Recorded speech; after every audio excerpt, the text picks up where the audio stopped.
Der Kegelausflug von Karl-Jörg Walter.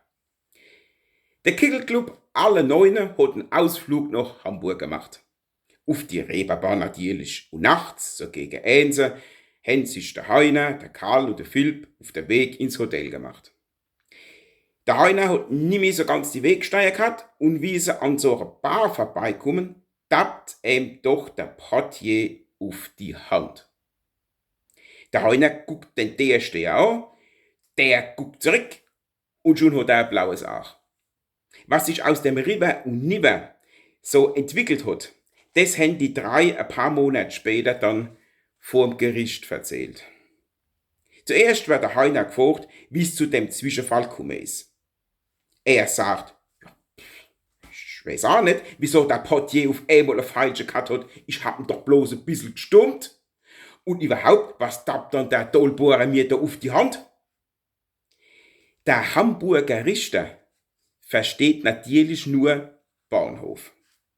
Der Heiner soll sich ein bisschen deutlicher ausdrücken, meint er. Der Heiner meint allerdings, wie ich den Abschädel gestummt hab, da will doch der mich tatsächlich verkloppen. Ich hab ihn gewarnt. Los, da trägische Griffel weg, schon schlag ich da die Huck voll, dass du 3 Tage rückwärts gehst. Der Kerl hat aber sich nicht drum gestört, kommt alles näher und will mir nicht lange. Ich hab's nicht ausgeholt und ihm anständig eine gesalzen, dass er geguckt hat wie ein abgestochenes Kälbel. Wie der mir eine wäschen will, hab ich ihn im Klingel rumgepumpt, dass er schön die glatte Wände auf ist. Auf einmal kommt sein Kollege da vom Nachbarlokal, so ein Steckebänischer. Da ist es aber erst einmal richtig losgegangen. Bleib mal fort, du Bohne, Schang, hab ich gekriegt, sonst haare ich dir die Bärminer ab. Meinen Sie, der hat gehört? Gegenteil, kein Rede davon.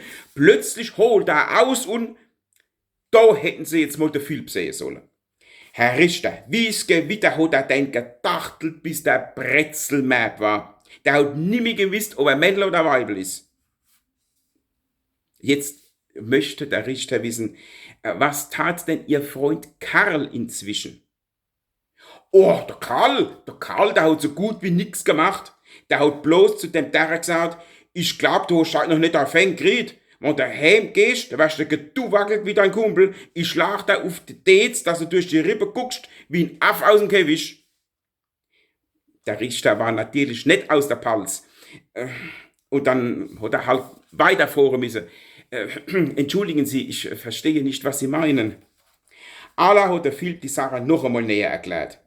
Da dabei sind Ausdrücke gefallen wie eine Bombe, Knepp geben, rumschlagen wie ein Tanzbein, Lederer, die Hände dengeln und so weiter und so fort. Na, da muss man ja aber ganz schön tappisch sein, wenn man da nicht versteht, um was es gegangen ist. Anerstatt der Richter. Er hat gesagt, Ihre Einlassungen kann ja niemand verstehen. Die Verhandlung wird vertagt. In Wirklichkeit hat er gar nichts verstanden und hat einen Pelzer Kollege um Amtshilfe gebeten. Ja, der hat ihn natürlich ein bisschen auf die Sprünge helfen können. Tja, so geht's, ihr liebe Leute, wenn man Schwierigkeiten mit der Sprache hat.